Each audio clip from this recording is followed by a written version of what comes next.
Inside Story Uganda, real source of political updates.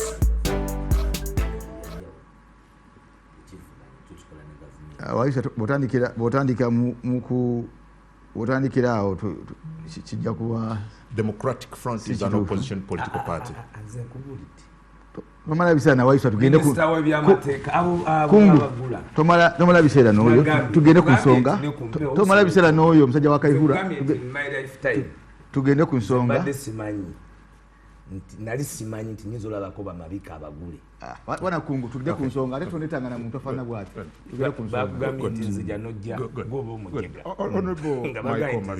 Honorable Waiswa. Tababa na nsonga abo. Honorable Waiswa, please. Honorable Mike, what do you make of ebitambula mu NUP and all that is surrounding ensonga y'okugaba bendera? Yes, you are a member of DF. Naye bano bannammwe muli kuduvuganya government. Idea loli yabadalooza nti mugoba kyekimu kukyusa bukulembeze bw'eggwanga. With these splits ezigenda maaso abamu bajjanga ba independents abalala bajjanga begase ku bibiina ebirala. What do you make of all this? No, unayogera ku NUP abantu bagamba nti mabika yali yogedde atya. Nolwekyo saagala kwogera ku NUP omwogezi waayo wuuyo waali ajja kutubuulira. Nze njagala kwogera ku nsonga enkulu oludda oluvuganya zirina okukola okulaba nga ebintu nga bitulaba mu bibiina ebyenjawulo tebibeerawo. In other words, to improve nga tutya ebyo tubadde tujja tulaba. Okusookera ddala oludda oluvuganya lulina areas nyingi lulina okulongoosa to improve. Kisooka kwe kugenda mu kalulu nga tetweteeseteese ill preparedness. Era ndo yakati kyolaba bye bimu kubonera obulaga nti tetunaba mweteesese kimala.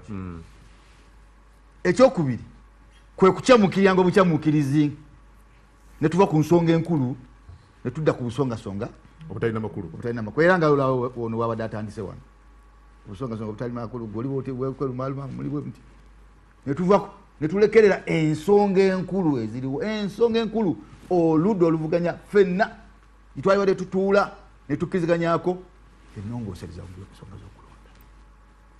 Naye ffe mu DF ensonga ne twagyogera twagireeta twapereza bannaffe bonna twabawandiikira tewali kibe tutawandiikira tufokasinge ku nsonga enkulu ey'okutereeza number 1 enkalala z'abalonzi. Tugenda mu kalulu akagenda okutandika nga tulina 2 registers, emu eri manu endala eri electronic. Tetumanyi eriwa entuufu egenda kukozesebwa kubanga tutandika na electronic wetumalira nga tulimu manual, which can be quickly manipulated. Ensonga esooka. Ensonga ey'okubiri ebibiina byonna gye bitakoze bulungi ensonga y'okusunsula bakandidate.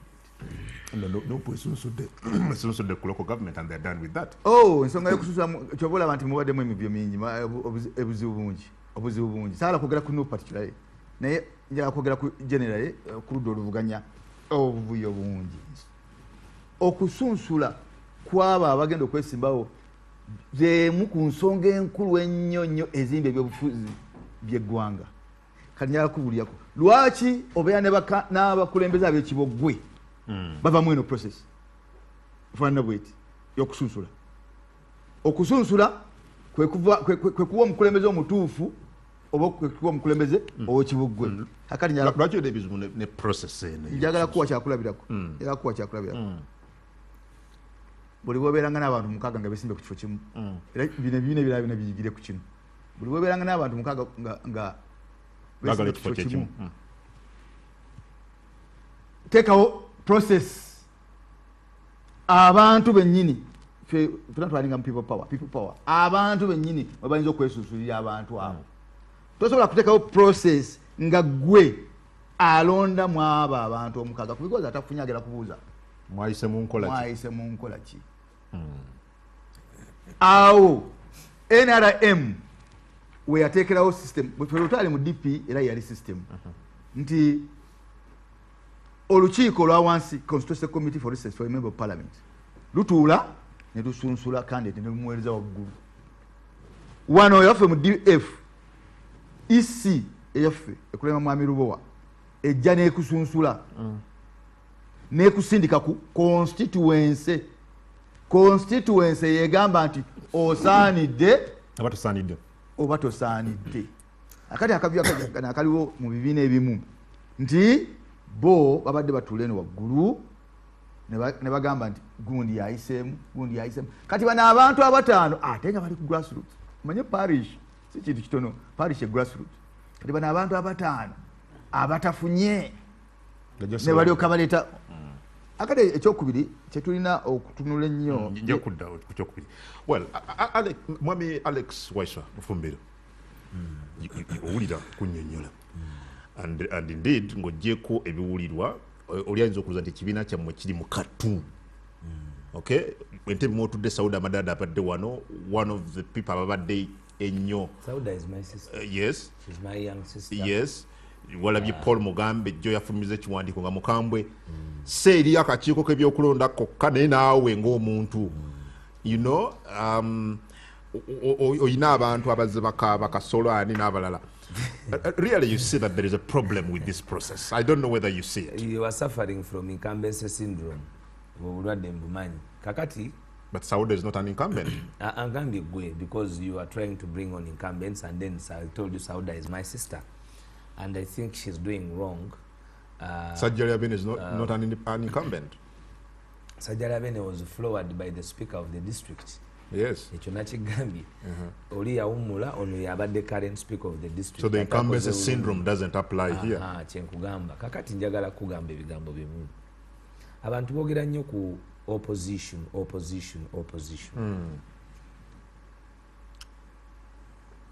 National Unity Platform is not operating from normal circumstances. National Unity Platform is also not operating like other opposition political parties. Waliwo ebibiina by'ebyobufuzi nga birinze enfikira zebiba zikozesa. Enfikira omanyi enfikira ogimanyi? Enfikira gwe nomala byomaze then nogamba bino sijja kubisobola nonoonya abasaanidde. Kyefaananyiriza n'ebintu bingi. Kakati we have numbers. Ekisooka olwaleero kati tuddi manifestings obulimba. Mwami Mabika agambye nti omuntu alina abantu abavuganya abagenda paka ku parish nga bali mukaaga oba olina obuvunaanyizibwa bw'amaanyi. Ekyo kituufu. Process eno bwe yawedde naffe ffenna twawulidde amaloboozi, naffe twabadde mu kunyola wadde tuli bakulembeze. Abantu abamu bagambye nti ndekere okubawaako example. Bali mu bulumi ate ndi eno ngamba ensi obulumi bwe bayitamu. Naye obadde wano ne mwanyinaze Sauda Madada. Goyinza obutafumiitiriza the pain I went through nti Sauda Madada tafunye eki ticket. Naye mwennyini ayinza obutakifumiitiriza because I have spoken to her. I think I will still speak to her. I think I will influence her to leave the race and come back to the family. Si kyangu kyakubeera isolated out of family. Naye ako kabonero kangu kunala we are discussing akalaga ebizibu ebiri mu process gye mwayise. Ekikusumbuwa kiri kimu nti ogamba olwoli okuba sister wange yabadde alina ogifuna. No, that's not what I'm saying. I'm looking at all these so many people. Yes. Raising questions. All those so many people yes. were replaced by other successful people. So tetulinaawo obutabaawo kw'abantu. Tulina nti ekizibu kya NUP nti alowooza nti yabadde asaanidde si eyagifunye, waliwo eyagifunye. Ebibiina ebirala ebizibu byabwe ate byabutaba muna muntu yenna wantu wonna era kyobola balinda enfikira ku mukaaga bafuneko oba owokutaano oba owokuna kubanga they don't have a problem of numbers. Naye ne ku lw'eggwanga, let me give you the mathematics for the country. We had about 60,000 applications. Emitwalo mukaaga egy'abantu abasaba okwesimbawo ku mitendera gyonna mu Uganda yonna. Abantu emitwalo emeka? Mukaaga. Results bwe zaafulumye twabadde ne petitions 605. Mu petitions 605 bw'ogenda mu kubala 600 n'emitwalo 600 obeera oli mu 1%. Obeera oli muki 1% ng'otunuulira petitions abantu ze bakoze eki ze baleese. Of the petitions above 50% ndowooza nga 3 oba 4 babadde bali ku issues of the marginal error, omissions, clerical errors, misallocation among others. Era ebyo byabadde prized by akakiiko akateereddwawo the Institute Dr. Kanabi, Aisha, Honorable Deputy Secretary General Aisha Kabanda, ne Council Sas Marvin. First of all, to correct the other omissions. So katibalanti oina 300. Let me give this scientific gundi. Chitegezanti oina 300 petitions. Of the 300 petitions, about 40 were successful, or 50. Ezigamba nti nze nabadde nsaanidde in the reviews of that after the constitution of this committee, there were above 40 successful petitions. Ku bantu bano bonna bw'olaba ekisinga okubeera ekyenjawulo lwaki there is a lot of hulabaru amaloboozi ag'omwanguka ensonga eri nti 1 mulimu abantu abatafunye card nga ekyamazima naawe kungolooza ye kyali automatic nti alina okufuna ki card ye General Sauda Madada Mr. Waiswa, ye n'abalala. the biggest concern here is the lack of clarity ku ngeri gye mwagabye mu bendera. You see, up to now none of you has come out okunnyonnyola the 60%. In fact ne mukyala Madada abadde wano agamba bino bya 60% byebiki. You get it? And 60% it derived from the ground. And who does that? We commissioned Nagamba, we commissioned the private firm to collect the scientific data from the ground. Ekitawanya bannaffe nti bandyagadde oku interfacinga n'abantu abali mu collectinga data ate nga naawe okimanyi eyo si yemu ku paradigm of research. Honorable Mabike, please, you said you don't want to comment kubigenda maaso, but I want you. Yes, but I want to hear it from you as a senior politician mugwanga omukulu akulaze that there shouldn't be any cause of alarm kubanga bakoze tebalina okukola under the circumstances. Ayogera ku 60% bafuna family egenda ku ground nekola ki. All these shouldn't be arising according to him. Tosobola kuwa democracy nga tulina democracy. You can't pretend to be crusading for democracy. Now go and totally democratic. Tutwali mu NUP. There's no nsonga ezatabula ne NUP. Tebali democratic. No, exactly. Yeri kusonga ezatabula ne NUP lwaki obutabaawo bulambulu kufu mu ngeri gye tusunsula ba candidates.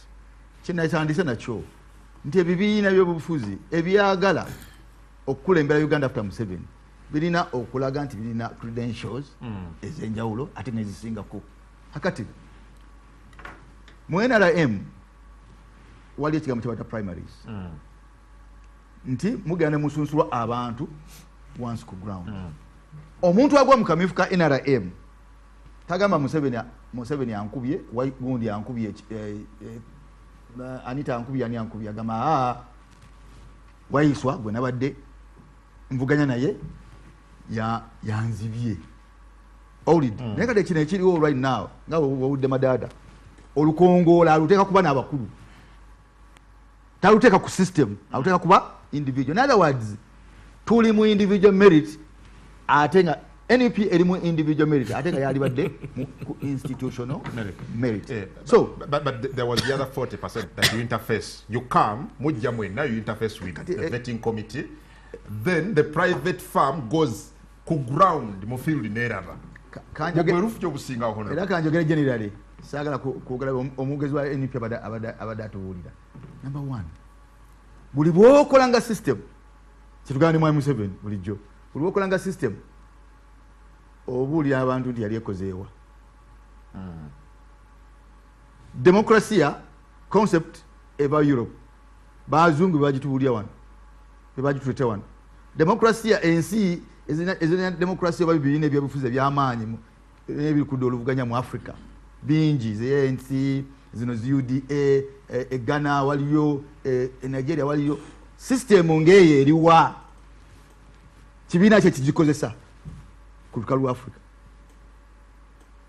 njagala just ompenti eno modo gyetukozesa kuba mwami Museveni ajja kugamba nti kati nkola modo yange ya North Korea where taata n'omwana n'omuzzukulu be basikire ngoma ekyo kitegera tise modo yawa ya North Korea kakati eno modo ya 60-40 ekola mu kibiina ki ku lukalu lwa Africa kyoyinza okugamba nti this is best practice therefore olisaba wansi wa DF yesebo olibwaga nti NUP yaba challenges it has challenged you at least enkola boje bayise mugamba nti okay fuwano bwetufuna ba flag bearer emanyiddwa kati muyamu ya DF erichi tetujagenda kujja wano kumpewo tukiche stamping Waiswa akugambye nti babadde ne application mitwalo 6 ne elective position mu Uganda ziri 1.9 million ontegera abadde kwa statistics akugambye nti tuli bamanyi kwanga tususudde 60,000 but elective position at 1.9 million. Nearly 2 million akati gwe oche stampinga ku mitwalo 6 nti ku mitwalo 6 naye nga elective position nearly 2 million. That's number 1 nja kikubuli ekyokubiri DF ebadde very clear ekugamba jangu express interest mu ECF naye isi kyekugamba nti dayo mu constituency committee or conference ekusunsule nze next week nze nesimbyewo I expressed interest mu baka parliament but next week delegates conference makire isi tegena kutuula esunsule. Thank you bana Mufumbiro. You see I think you can say nti maybe you needed okuwuliriza abantu bana balina ensonga ze boogera kubanga olwo balowooza nti you're not doing enough okuziyiza n'okufiirwa abamu ku bantu bana bali dissatisfied ne bye mwalangiridde. Ekisooka njagala kuwa data nti elective positions zetwogerako eza local government and parliament teziwera miliyoni emu nezayogera miliyoni 2. Ababaka ba parliament okubala kwangu bali 5 mumeka 529. Those are elective positions I'm speaking about. Local council tuina districts meka are you going to about 146 so I'm trying to show you because now this is science, this is mathematics. So there are other positions. Elections, these elections are done in phases. I'm speaking about elections of local government and elections of parliamentary. Wakati tugenda ku parliamentary. Ekyo nga nkitadde, probably they can get back to their facts.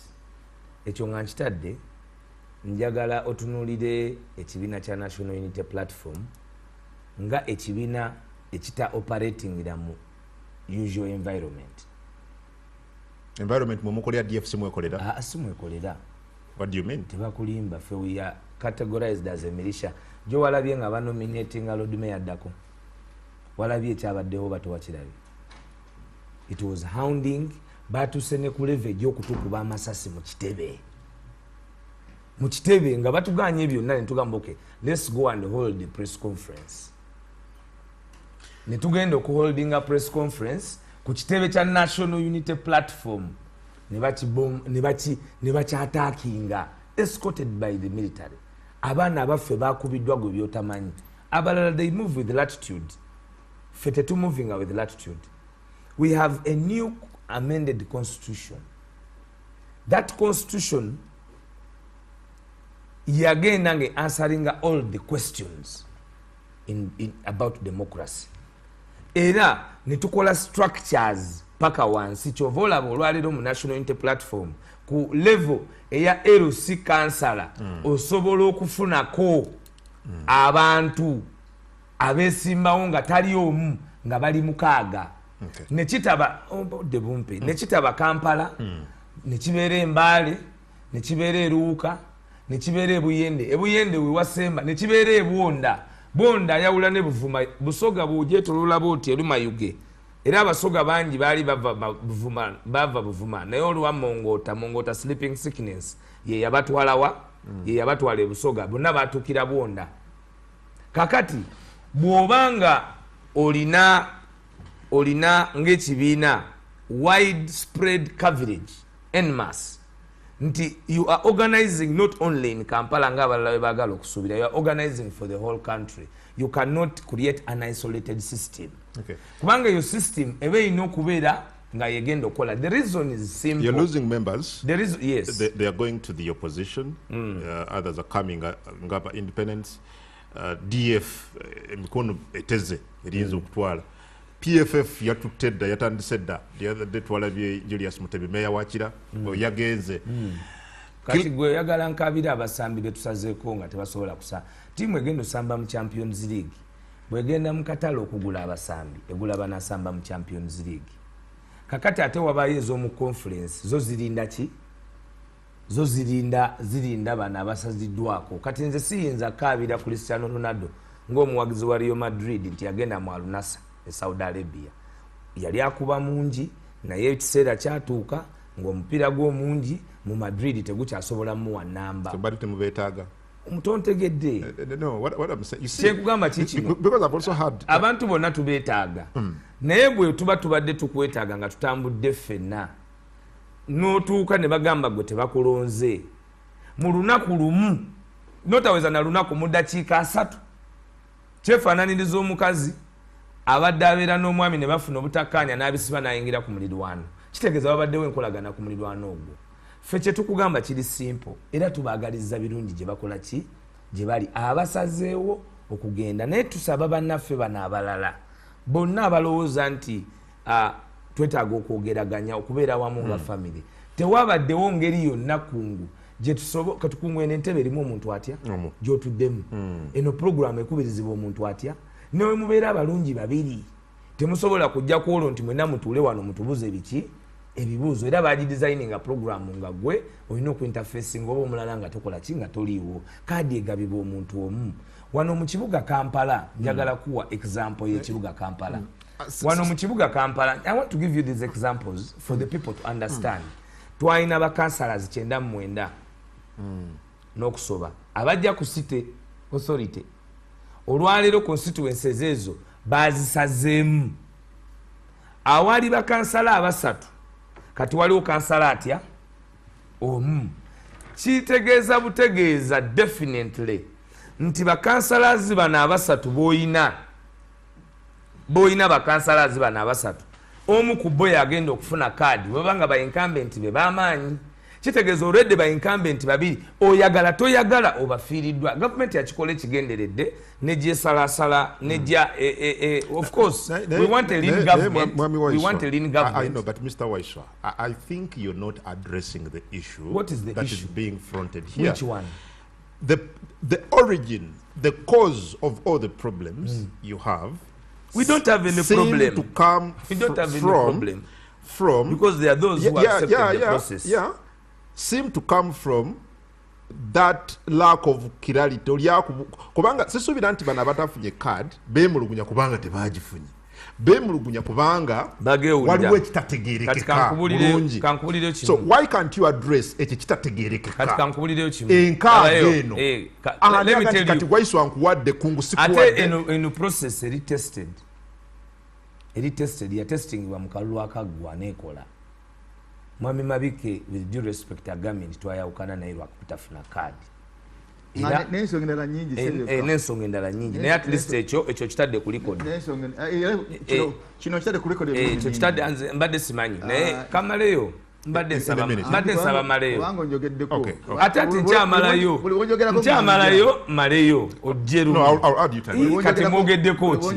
I'm giving an example. Kamaleyo. Nsaba kumalayo. Anti gw'ogambye nti wayawukana naffe. Anti ogambye wayawukana naffe lwa kaadi. Ngana nkungu wana Waiswa ono wolaba. Era omulaba nti kati azze wano alinga maaya. Manyi maaya egana eteeka omutwe mu musenyu neerabira nti ekyensuti kiri wabweru era ye Waiswa atya gw'owulidde byali wano byegaana ate tetukoze waliwo obuzibu nete muzikiriza kumalayo waliwo obuzibu bw'amaanyi obw'amaanyi obusooka nti yeerabira Waiswa nti twana wano Maite DP mweyali nga deputy spokesperson Maite DP Maite lwaki it was Maite never Maite twalina wano Maite FDC naye ebintu ebyakakanya FDC nebijijja waggulu nebiteeka wansi oba ebintu etulaba one internal failing to resolve internal contradictions ekyokubiri failing to put in place mechanism etereeza nga waliwo obuzibu bukozeewo kakati tetwagala ku mwami Museveni kulabika nga malayika baye bigenda maaso kati mu bibiina bimakinga system ya NRM okutunulira nga malayika because olaba primaries zaaliwo abantu balonda. I thought you would credit them kyebakoze akati so far Waiswa akugambye figures zino nekira kyama njagala okulaga ize figures zino Waiswa jabudaga in East report Uganda has over 1.6 million leaders and this was a 2022 report kirungi okusoma ekyokubiri bakugamba the number of leadership positions in the country has increased from 1.3 to 1. From 1.3 in 2016 to 1.6. So by 2026, the increase is to nearly 2 million. Because ayenyina Gambia babade bajja bakolaki administrative units bakechuramu bongerako bakolaki. Hakati that shows that tells you nti omuntu maya etadde omutwe mumusenyu ekyensu kiri wabwe nayegamba ndi wama lunana mukyenda kyenjagadde okusomesa mukulu wange nti the figures of 1.2 trickle down to the LC1 election ereta abantu omwenda times the villages. Yes, even then kakati olwaleero let me have the space you will come olwaleero the positions I'm talking about zezine zigenda ku kansala wa sub county zezo zetwavetinze tezuwerezo figure. Okay, are you not afraid that your members, these people you've denied flags, are going to DF, they are going to PFF? Olaba gwe kankubulireko nakozesa analogy y'omupiira era nsaba nziremu ngikole engeri gye nagusambako bano emikono batezze bati mwe bemutalabye mu mugaso bagenda babatwalako sigamba nti tubalabyemu mugaso abantu abo ba mugaso nnyo naye tebafunye opportunity kufuna mu namba era mutateekawo mbeera esobola banyweza ne batagenda tebafunye opportunity kusamba mu first 11 kubanga tiimu eyalondeddwa ye first ki naye si nti basambi babi si nti tetubaagala naye tebafunye mu kusagenda kumaleyo zene Waiswa twali mu DP naye mabike sibanko naye mu DP nekyo mpulira anti wali mu DP letawo ngago wavaayo nze nakiri nga wavaayo twali mu DP doesn't take the fact nti ne Museveni nyakugamba yali mu DP kakati wajala gamba aba DP naye naliko na nze ne Waiswa akifaananyi eri kyebafuna twali mu same time sibangako mu same time mu DP nawe Waiswa wali mu DP alenda kusoka mu DP ekituufu netafali mu DP kituufu eri amanya nnyo kituufu naye buli mu kibiina kyonna kasa watabeerawo bwenkanya kasa watabeerawo bwerufu abantu basobola kusigala mu kibiina ekyo era kyova olaba mu kalwa akawedde waaliwo kye bayita mass exodus okuva mu DP okugenda mu. Do you predict another mass exodus? Kati kino tekirina mpaka kapeni kankenkuwadde ekituufu gwa kampani ate wadde kataddewa abantu ba NUP ne kapeni nako akati bwembanga mbadde n'abantu 6 abeesimbyewo nenondako omu ate nga mulondedde mu butali 60-40 ebitali keri ebyo byempulira bano abataano ogenda baluzinga ekitegeeza ekintu ekibadde n'abantu 100 kigenda kusigala n'abantu 2 3 kati ekyo kyekisooka ddala ekyokubiri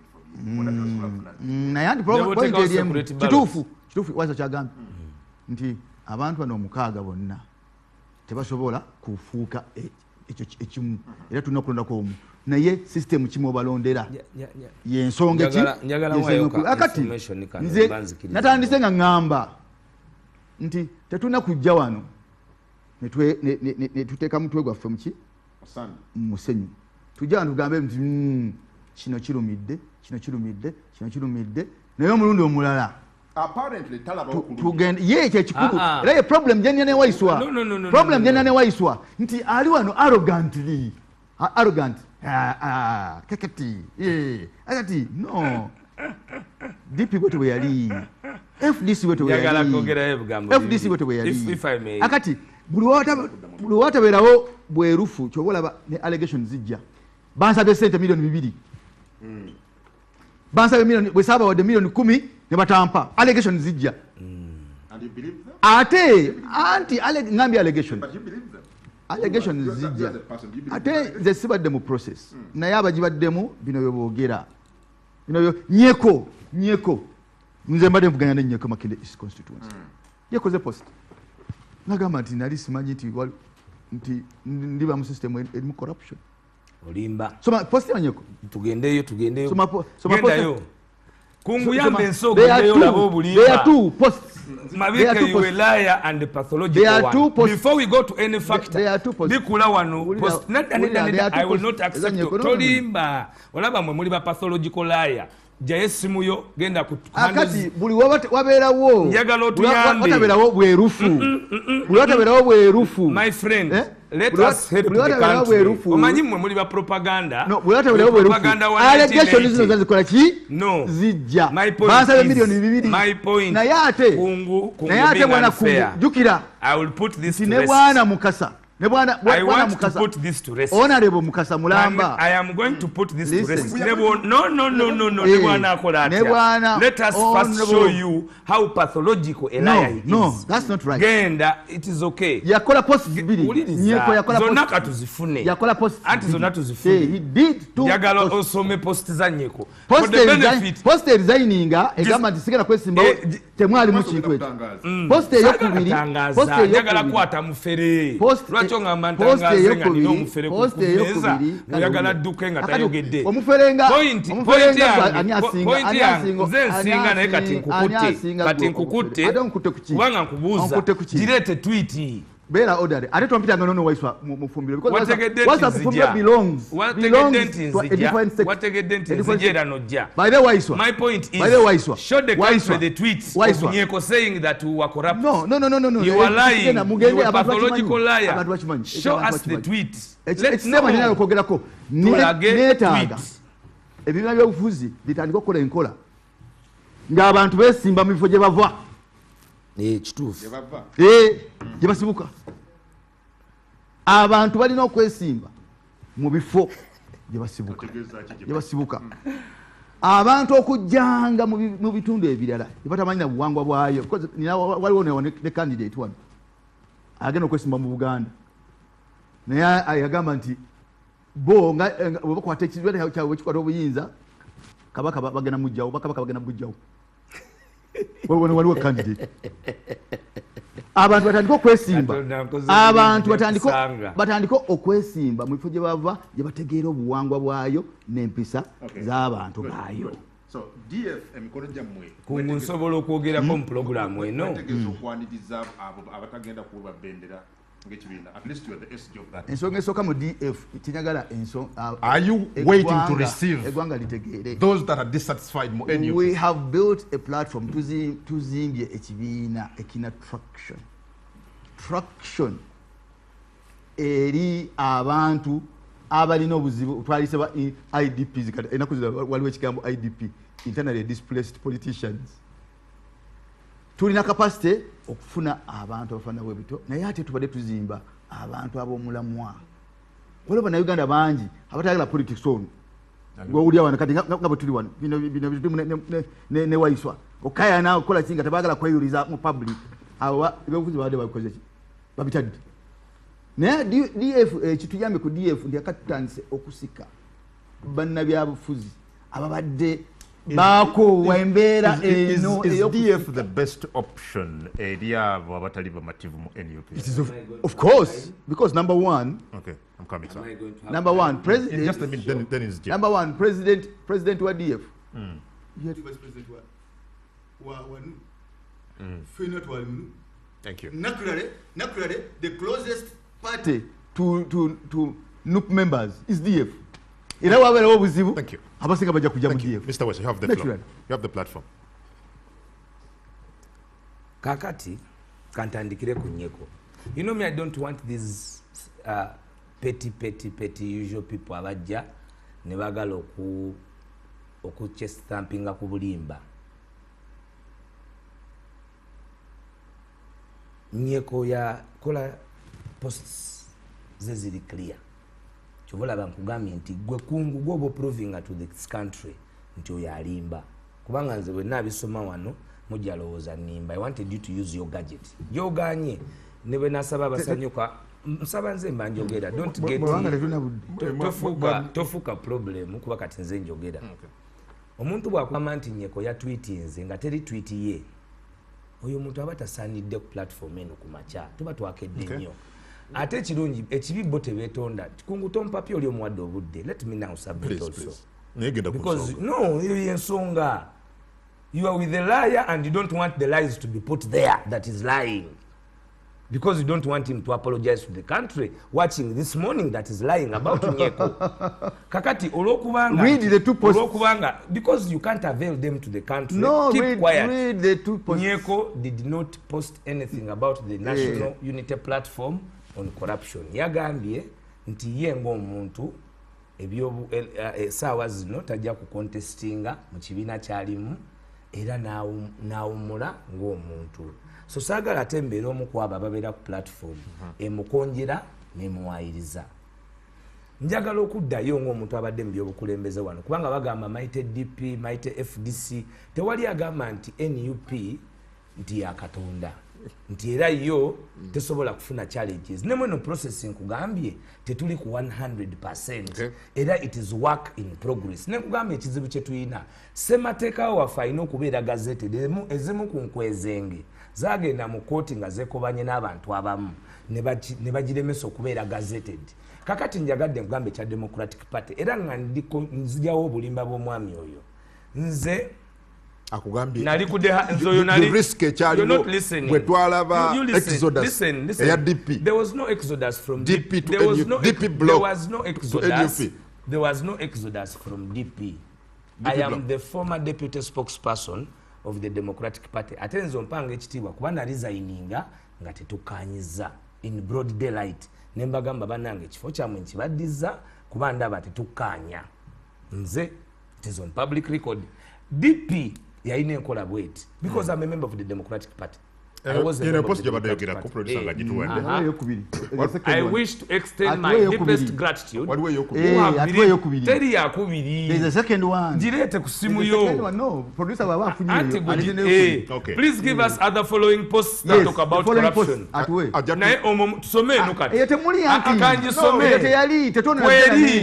I wish to extend my deepest gratitude to those who believe in me throughout the year, been entrusted with leadership. It is with full of joy that I served you with honor, respect, and deep commitment. Never the trust of your vote. I know this is we are reading this one as they bring yours. You want me to read the next one? Because he's saying this is okay. That is okay. He has issues. Can the producer help the country? We shall get it. Can the producer help the country? We shall get it. And show the country the pathological liar on this set that there is no era njagala ngambe kino since the producer has brought this but alete yondala we will know that you are lying because not necessarily jituwawo toina data nkuwe tetuina wifi ate wena kwendeka peni ate wena kwendeka tetuina wifi ate ebya data bya kulodinga wenzo kwerabira. Now this is what I wanted to say.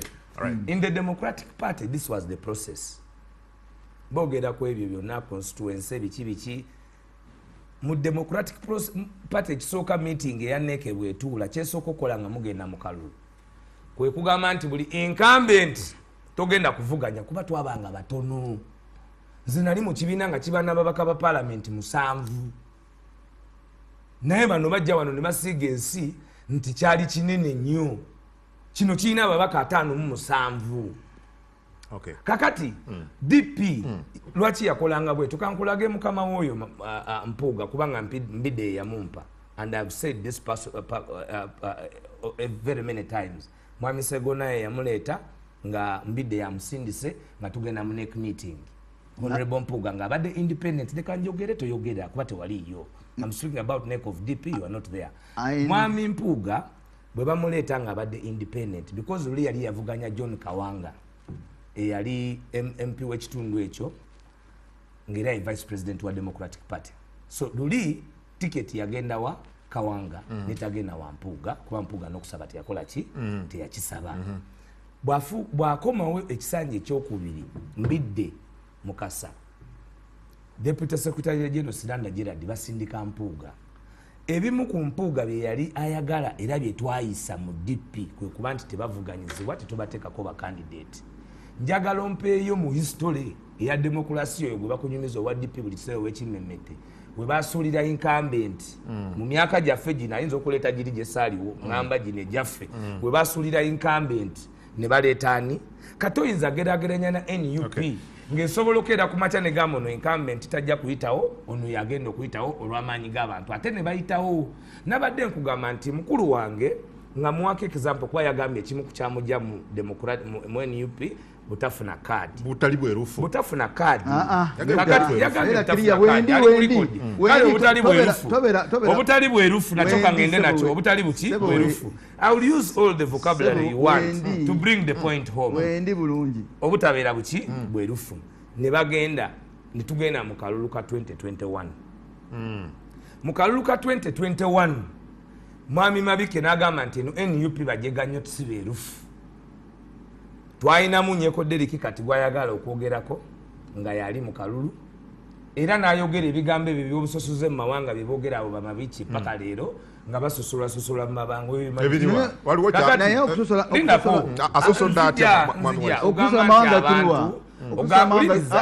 Mane tuuliziganye sola kuuliriza oyo kati oyo omuwulizaako okyo ayogera nonsense.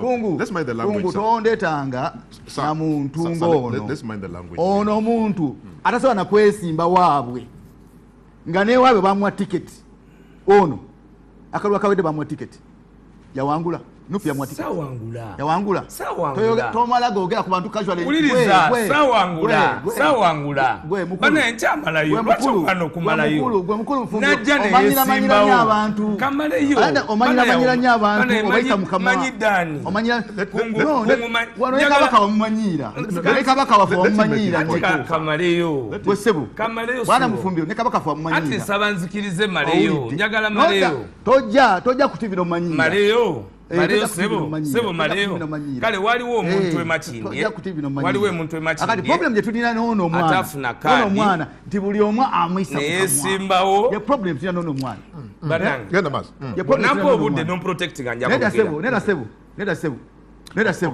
bwana Kungu ate tompitanga na Waiswa Mufumbiro tompitanga na era nesenga nategedde ndi Waiswa Mufumbiro yajja saalize talina point gyakola era sigala mukiza kuddamu kwogera. No, but atana point yakola Mufumbiro na point yakola. Let him make his point. Let him make his but he's not making a point. If he's making a different point, he can. But if he's making a point about me, I will not allow him. And the show will end there. Okay, make your point, sir. Okay, give him time, please. Make your point. Waliwo omusajja yesimbe naye ayogedde ku kyekyo ga nti abantu besimbe gye soko tubuulire lwaki wavudde ebusoga lwaki wavudde ebusoga gwe mwami Mufumbiro kiki ekikujja ebusoga okujja okwesimba wano nga tokkiriza mu kabaka waffe nga tokkiriza mu buwangwa waffe tokkiriza mu mbeera zaffe kiki ekimuleese mpisa mbi. Waliwo abantu abeewa omulimu okwogera ku Waiswa n'okumukonjera era omulimu ogwo mugukoze bulungi. Ze ekisooka Mabike bwe wano obedda agamba tumanyiganye yamanyira Busoga mu kampeni yo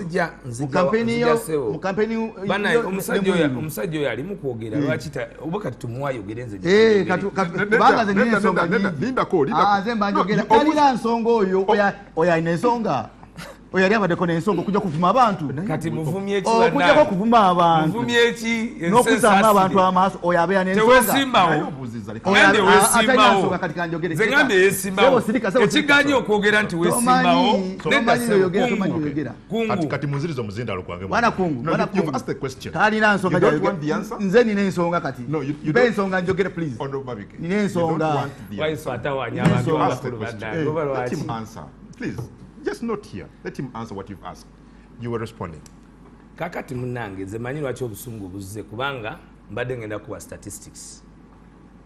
statistics eziri clear nti ku process oli gy'anyooma yagenda n'agamba nti era agenda kwesimbawo bw'aba wakisaabulire bannayuganda yakwata kyakufo kyakumeka era eyawangula yali wa kibiina ki kakati leka bade tuwuliziganye eyakuwangula yayita mu process gye wayitamu era ne bwe bagenda mu bantu yakola ki yakuwangula ekyo kirala ekyo tujja kiddi anti era ne bwe kitaddamu tokyali eno waffe kitegeeza tetugenda kupima maanyi go ogenda kujja n'amaanyi go ng'omuntu nenze ndi ku process ya NUP nti erina abantu abali kwenemeza abajja ne bagigendamu ne bagivoola nga bwe bagivudde ne bajja nga n'ekyokuna tebakiriimu mutegedde bulungi ne bajja nga n'ekyokuna tebakola ki tebakiriimu kakati kanzire ku kintu kya kabaka kuba mpulidde nnyo nga bamwami mabikke basigira ensi nti nze saagala bwakabaka first of all nze obwakabaka nga si buli mitinze ku Buganda